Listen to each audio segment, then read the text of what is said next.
die beeldskone, borrelende Stephanie Baartman. Jy is regtig die mooi rooi nooi, weet jy? Dankie, Charlene. Maar ek wil begin met 'n vraag wat jou nie so mooi gaan laat oorkom nie. Okay. En dis jy haat die vraag, waar het jy so mooi Afrikaans leer praat? Nee, ek haat hom nie. Ek waardeer dit. Want dan kan ek lekker vir mense sê by my ma. En jy? Maar dit is regtig deel van jou herkoms, jou Ja. grootword. Ja. Vertel vir ons van Humansdorp en die huis waar jy groot Ja, word. Afrikaans is my moedertaal. My ma Angie Baartman, my pa Sunnyboy Baartman. En ons het in Afrikaans gedroom, gesing, pak gekry. So ja, om in 'n pastoriehuis groot te word was baie streng, baie rigied. Ons mag nie eers enige ander musiek geluister as dit nie gospel is nie. Net Guy Korsten. Ja. En partykeer Lorika Rao. Ja, maar anders net gospel. So dis hoe ek groot geword het. My ma hulle was baie streng, maar ek het 'n wonderlike kinderlewe gehad, ek moet sê. Ja, maar om in so 'n pastoriehuis nou groot te word, dit ook beteken jy's eintlik maar van vroeg al op die verhoog en in die kollig, want jy's nou die pastoor se kind, so jy moet jou gedra. Jy moet 'n voorbeeld stel. Het jy jou gedra? Altyd tot universiteit, dus hulle mos nou nie meer daar nie. Maar wat het daai rol behels wat jou so in die kollig geplaas het? Ek dink as jou ouers jou kan vorm om 'n voorbeeld te wees vir ander kinders en hulle kry dit reg, is dit 'n goeie ding. So ek dink my ouers kan met trots sê hulle het my gevorm om vir ander jong mense te wys dat dit kan moontlik wees om steeds cool te wees en om steeds 'n goeie mens te wees en 'n goeie kind te wees. So ek was in die worship team vandat ek 5 jaar oud was. Daai tyd nog die kerkkoor, dis dan nog nie van instrumente nie, ons sing net saggies. Ja, so ek was in die kerkkoor van 5 jaar oud af en so het ek groot geword. En dan begin jy maar 'n drama groepie en ons gaan nou 'n toneel opvoer en dan's ek maar altyd eerste. Ja, en by die skool as die juffrou gevra het, "Wie sing so?" Steek ek my hand op. Ek, juffrou, met groot trots. Ja. En het jy pad te geloop na Johannesburg in die regte, sal maar so sê, teaterverhoog. Ja, so ek het na diensjaar vir Christus wat ek 'n jaar gedoen het na matriek, met my pa gesê jy moet dan seker nou ook iets agter jou naam kry. Jy kan nie net sing en ek die buitekant in die straat, jy kry 'n graad. So toe gaan ek Northland College toe in Panorama en daar het ek drama gaan swat vir die eerste jaar. En Woutrien Tron het ons eksamens altyd beoordeel en sy kies toe 5 van ons wat in Pretoria te kan gaan swat. By Pretoria Technikon, wat daai tyd Pretoria Technikon nou TUT. En ek gaan toe saam met 'n paar van my vriende, ek gaan nie name drop nie, maar hulle is baie beroemd, ja. So ek het And saam met so hulle. are you. Dankie, Charlie. Saam met hulle gekom Pretoria toe en dit is toe waar my karier regtig begin het. Baie van my vriende het baie vinniger as ek in die industrie ingebreek. En ek het toe 'n hele ander draai eers gevat, maar uiteindelik is ons, kan ek nou sê ons is almal kollegas. Oh, ja. wonderlik. Lady met die Biscuits. Ja.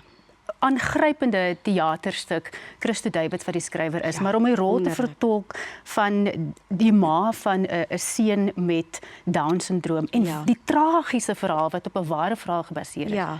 Waar het jy gaan delf om daai te kry? Weet jy, Charlene, baie keer bring 'n regisseur 'n skrip na jou toe en sê dit is wat jy moet doen, maar om terug te kon gaan in die nuus en eintlik te gaan ondersoek instel en video's te gaan kyk oor hierdie ma en hoe sy opgetree het voor die media. Partykeer kan jy dink dat 'n ma gaan rondval van hartseer en sy gaan nie kan praat nie, maar ek het gaan onderhoude kyk oor hierdie vrou en gaan sien hoe sterk sy eintlik was.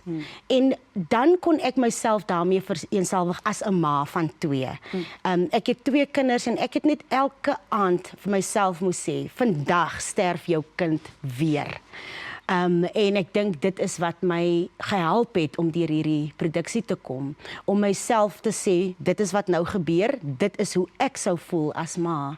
So dit is wat my Jy het nou verwys na die woord, jy het nou die woord sterk gebruik nie, maar jy is ook 'n sterk vrou. Ons sien jou nou as hierdie borrelende mens, maar daar was maar 'n tyd in jou lewe waar dit moeilik gegaan het. Ja. En om dan vol sirkel te kom tot by 'n teaterstuk soos Hoort. Vertel vir my vinnig daarvan. Wat beteken Hoort vir jou? Hoort is 'n soeke na waar ek belong. En ek moet dit in Engels sê want baie keer gee dit vir my 'n ander betekenis. Want om in te pas is een ding. Jy pas maar nou in by die groepie en daai groepie, maar waar hoort jy regtig? En soos jy vroeër gevra het, wat praat jy nou eintlik? Wat is jou hoe praat jy so mooi Afrikaans? Hoort ek nie ook daar nie? Hoort die taal nie ook aan my nie? My soeke na wie ek is as Stephanie, waar ek groot geword het, hoekom ek is soos ek is, hoekom ek lyk soos ek lyk, was deur moeilike tye. En ek vertel daarvan in hierdie produksie. Wonderlik om jou hier te, ek gaan nou verder met jou gesels.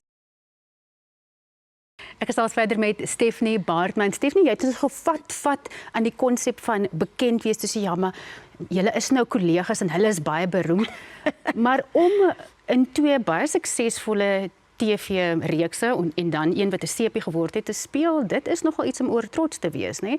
Voel jy nou, maar jy is bekend en hanteer mense jou asof jy nou bekend is? Ja, dit hang af waar ek gaan, Charlene. In sekere dele van die land waar daar meer Engelse mense is, sal hulle nou nie weet wie ek is nie. Maar dan loop ek nou weer in Menlyn of in Brooklyn of in na by die Atterbury Theater, dan weet hulle hier's Letty nou of daar's Bibi. Ek word steeds Bibi genoem en ek neem glad nie aanstoot nie. Maar wie bly jou grootste aanhanger? My ma en my pa. Ek het dit gedink, ja. Vertel bietjie vir ons, wat doen jou ma as sy jou oor die radio hoor, want jy bied ook jy's ook 'n radioomroeper. Ja, ek het onlangs op RSG begin en ek sê altyd vir mense moet nog nie luister nie, gee my nog so 'n jaar. Ja, so dan sou my ma heel eerste 'n SMS stuur. Nog voor die SMS-lyn oopgegaan het, dan sê sy, "Haai, maar hierdie nuwe omroepertjie van julle is dan oulik." Regtig 'n trotse ma. Ja. Die rol in Getroud met Rugby, waar het jy gaan soek weer vir verwysings om daai rol te vertolk? Kyk, want jy moes leer swem en jy kon nie swem nie. Nee, ek kon nie. Dit is nou diepe waters waar ek moet swem, ja. Maar in Getroud met Rugby, toe ek die rol van Bibi gespeel het, het hulle gesê die karakter moet soos die Boeboe van Vetkoek Paleis wees, 'n baie ditsie blond. En ek gaan toe vir die audisie as een van die rugby vrouens.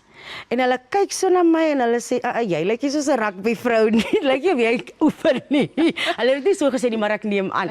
Maar toe gaan ek vir die audisie en ek het een stel hare aan, wig, en ek gaan die volgende keer vir die callback wat ek nie verwag het nie, toe het ek my hare verander. En hulle sê toe, "Okay, jy is baie veelsidig. Jy kry die rol van die salon-eienaar met die naam van Bibi." En dit is hoe ek daai rol gekry het. Maar ek wil net gou vir jou vra oor daai aspek van veelsidigheid. Wat sommige mense sal sien, ons het nou gegrap en begin met waar praat jy so mooi Afrikaans, waar het jy geleer om so mooi Afrikaans te praat. Maar daai aspek van veelsidigheid kom eintlik van al die dinge wat soms 'n bietjie seer gemaak het en hoe jy gevorm is in jou herkoms, maar kyk wat het dit vir jou nou gebied. Ja, absoluut. Kyk, daar was al 'n tyd in my lewe, ek hou nie daarvan om voor te loop met hierdie storie nie, maar ek dink dit is een van die belangrikste aspekte van wie ek is. Na my dogtertjie se geboorte, sy was omtrent so 9 maandjies oud, toe haar pa my die eerste keer geslaan het. En as 'n kind van 'n huis waar daar gepreek word dat jy moet geloof hê en daar's niks wat die Here nie kan regmaak, het ek geglo hierdie kan gefiks word en ek het gebly. En dit het toe aangegaan tot die geboorte van my volgende seentjie, my seentjie Duma. En hy was 4 jaar oud toe ek éventueel besluit het, die slaan was nou genoeg en ek gaan nou nie meer verder gaan nie. So ek het op 'n punt gekom waar ek voor die polisiestasie gestaan het, nêrens heen om te gaan nie. Ek bly in Johannesburg, my ouers is in Humansdorp, wat doen ek nou? Ek het nêrens om te gaan nie en gelukkig was daar een van my vriendinne wat ek nog nou en dan in kontak kon mee wees, want jy weet mense wat jou mishandel, hulle sny jou af. Ja, so dit was een van die eerste dinge wat vir my gegaan het. Ek het niemand gehad om te kontak nie en haar nommer het in al die jare nie verander nie en ek kon haar toe skakel en sy het ons kom haal en die res is geskiedenis. En direk daarna kry ek die audisie vir Getroud met Rugby en dis waar ek toe weer myself kon vind. En dit het vir jou 'n landskap oopgemaak, 'n emosionele landskap oopgemaak binne in jouself wat jy uit kan put, waar jy hierdie wonderlike spel vir ons kan gee. En nou lê die wêreld insluitende Turkye, maar Leon kan daaroor met jou gesels vir jou oop. Baie dankie dat jy met ons kom gesels en dat jy hierdie storie met ons gedeel het. En ek is seker daar's net een woord wat vir jou oor jou lewe geskryf staan en dis genade. Dankie. Leon gesels ook en sing later met Stephanie. Man, die enigmatiese, die nimmerlike, die fantastiese. Stef, ja. Hallo Leon. Stef, hoe lyk dit? Goed en jy? Man, onverbeterlik vandat jy hier is. Ag, is altyd lekker om hier te wees. Dis heerlik om jou hier te hê. Vandag is regtig vir my baie lekker om saam met jou te kuier. Ons het al goeie saam gedoen en dit is vir my so voorreg om jou nou hier nou. Ek sien ek hier is 'n mikrofoon. Ek het 'n gitaar en alles, maar ons gaan nou vir die mense ietsie sing. Okay, ek is Want bly. kyk die vrou kan baie dinge doen, maar sing is een van daai dinge wat sy besonder goed doen. Vandag mixtape van die liefde. Dit was 'n show wat ons saam met Anna Davel en 'n klomp ander wonderlike gedoen het. Wat was jou behalwe om saam met my in die show te wees? Ja, ek wou dit sou my eerste antwoord gewees het natuurlik. Wat staan vir jou uit as jy net so vinnig terugdink? Want dit was 'n mooi ou showtjie. Dit was regtig vir my 'n voorreg. Ek meen om saam met Jana Silje te werk eerstens. Hemel, ja. Ek dink nie baie akteurs kry die geleentheid om saam met haar te werk nie. Sy's nogal eksklusief. Absoluut. So dit was regtig spesiaal. Anna Davel het my vertrou in die produksie. Ja, en natuurlik om saam met jou te sing, om poesie te kan doen, en poesie op 'n ander manier te kan verstaan en te kan vertolk was iets besonders. En nou is daar 'n interessante een. Het ek dit reg sing saam met Koenraad Raal en Stiaan Brouwer wat opkom? O ja. Vertel my 'n bietjie daarvan. Is dit 'n nuwe gedoente? Dit is 'n nuwe gedoente. Hy gaan nog ook geskryf word deur Johan Slabbert. Ons is nog baie in die proses. In die vars Ons fases. werk nog daaraan, ja. Maar ek het net gedink Steen speel my man op televisie op Diepe Waters en ons sing nou en dan saam. Kom ons doen 'n showtjie. So ja, ons sien uit daarna. Ons werk hard daaraan. Dit gaan lekker wees. Hoorie, maar ek sien baie uit om dit te hoor. Maar nou waarvoor ek nou die meeste uitsien, is omdat ons nou hier vir die mense 'n bietjie terugvat op 'n nostalgiese reis. Ja. Is jy reg vir dit? Ek is doodreg. 'n stukkie. Lorika Raal. Ag man. Dis maar 'n mooi ou liedjie.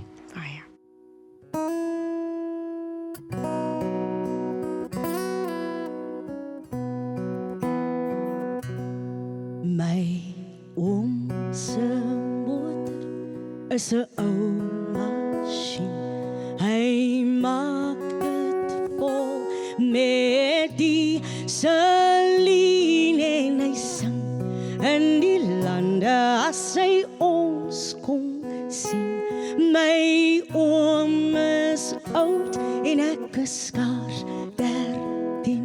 My oom drink koffie en my tannie tee. Ek vra oor die reën en hy sê ja nee en hy drink soet koffie met sy een oog toe. En hy praat weer oor daai 3 van mannetjies. O stuur ons net so bietjie reën.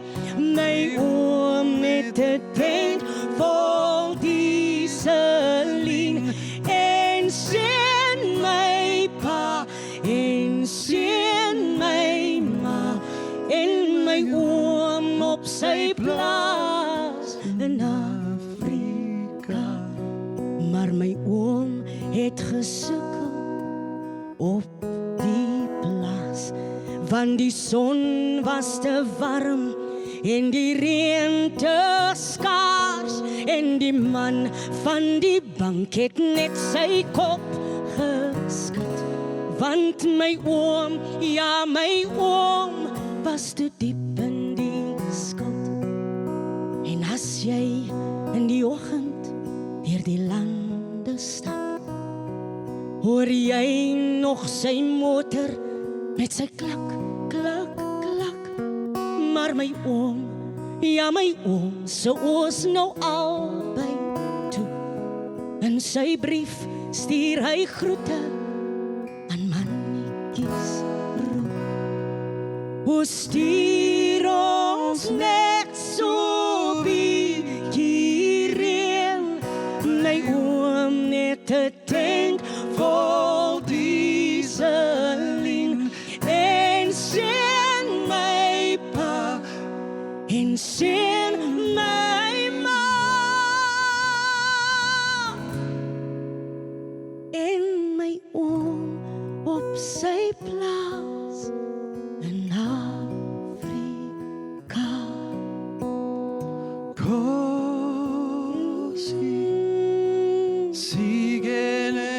Sigelela,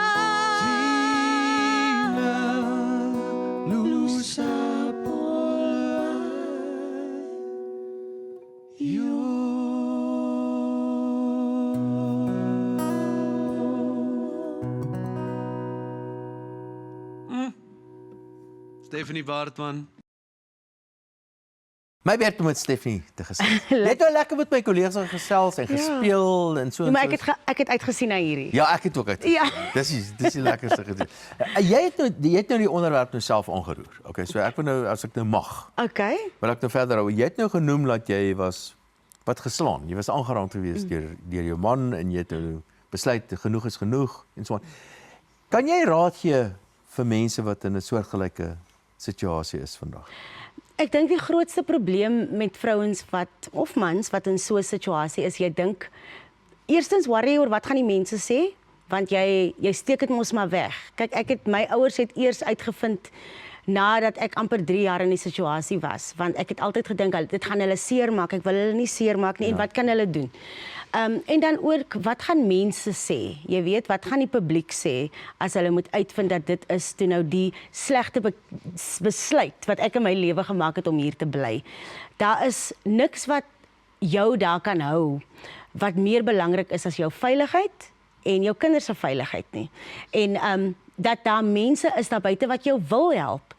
En net jou trots in jou sak steek en sê ek moet dit doen. So jy sê nou vir my iets wat nou vir my nou eintlik 'n soort van 'n lig is wat nou aangaan. Dis die skande wat daarmee is. Dit is 'n groot probleem dat vrouens baie keer dink en jammer dat ek nou so daarop druk oor vrouens, want maar ek is 'n vrou, so vir vrouens gaan dit altyd oor die skande, jy weet. En as jy kyk na, as ek my kind so instuur in die skool en ek sien daar's 5 kinders, kan jy maar weet 3 van daai kinders se mammas gaan deur dieselfde ding. Maar hulle bly, want eerstens is dalk 'n finansiële besluit. Jy dink jy gaan dit nie finansiëel op jou eie kan maak nie. En net die groot ding van wat sal mense sê. En dan gaan jy al hoe dieper en dieper in hierdie probleme en jy bly en môre oor môre is jou kind in dieselfde situasie en hulle dink hulle moet bly. Daardie ding wat jou gekry het om iets daaraan te doen, wat was dit? My dogter het 'n tiener geword onlangs en ek het besef, ek het vroeër met iemand ook gesels dat ek 'n voorbeeld moet stel vir my dogter. Ek moet 'n voorbeeld wees vir my kinders. Toe my kinders vir my vra, mamma gaan dit vanaand weer gebeur. En hulle was maar 8 en 4 op daai stadium. Gaan dit vanaand weer gebeur? Toe besef ek, hulle kan nou sien wat aangaan. Sy was maar 9 maandjies oud toe dit begin het. So, toe ek besef, ek kan dit nie meer langer wegsteek nie. Ek is besig om kinders te vorm wat gaan dink dat abuse normaal is. Wat gaan dink dat dit geweld oukei is. Genoeg van die swaar onderwerp. Stephanie Baartman, ek meen ons tyd is amper klaar. Vandag wil ek by jou hoor. Vertel vir my van Gey. Soos ek vroeër gesê het, Gey Korsen was een van die eerste mense wat ons kon luister in die huis. Sy musiek was toegelaat, enige tyd. En toe het Frans Swart van Lefra Produksies my genader en gevra of ek deel sal wees van hierdie produksie ter ere aan Gey Korsen. En daar's 2 liedjies in die show wat ek doen behalwe die res, maar wat vir my regtig uitstaan. En wat is hulle? Algoabai, wat ek kon op my eie maak en ek geniet dit verskriklik en mense geniet ook my interpretasie daarvan en dan het ons 'n liedjie geskryf, Ons Gey, wat ook op YouTube beskikbaar is. So ons gaan nou die 27ste November, Augustus, is ons by die Voortrekker Monument en ek sien baie uit daarna. Jy het nog gesê niemand moet nog kyk na jou of luister na jou op RSG nie. Ja. Nog nie. Nog nie. maar vertel my so vinnig net van dit. Ja, so hulle het my genader en vir my gevra, het jy al ooit daaraan gedink om radio te doen? En ek sê toe nee, ek het altyd gespeel asof ek op radio is, maar dit is nogal lekker. So ja, toe gee hulle vir my die opleiding. Ek het die nodige opleiding gekry en ja, nou is ek elke donderdag aand van 6 tot 12 op RSG. Kan jy dit glo? Hou jy van radio? Ek geniet dit verskriklik nou. Aan die begin nie, want tegnies is jy op jou eie. Jy moet al die knoppies beman en mense dink dit is maklik en dit is nie. Dan kry jy al die kritisie van mense, kan hierdie persoon net ophou so flaf? Jy weet, hy wat jy so oor jou woorde val, maar hulle moet ook onthou, jy self met die knoppies ook besig. So dis nogal baie. En daar's 3 miljoen mense wat na jou luister. Nee. Ja. So dis nogal vrees aan die hand, hoor. Luister hierso, ek wil sê ons het vreeslik lekker saam met jou gekuier. Dit was lekker om Dit is hier te my wees. vrees aan die hand om te weet dat Stephanie Baartman ons gas is. Ag nee, Davie, Lekker saam met jou gekuier. Maar dit is nog nie klaar met jou nie. Okay, Dit is nog nie klaar nie. dankie.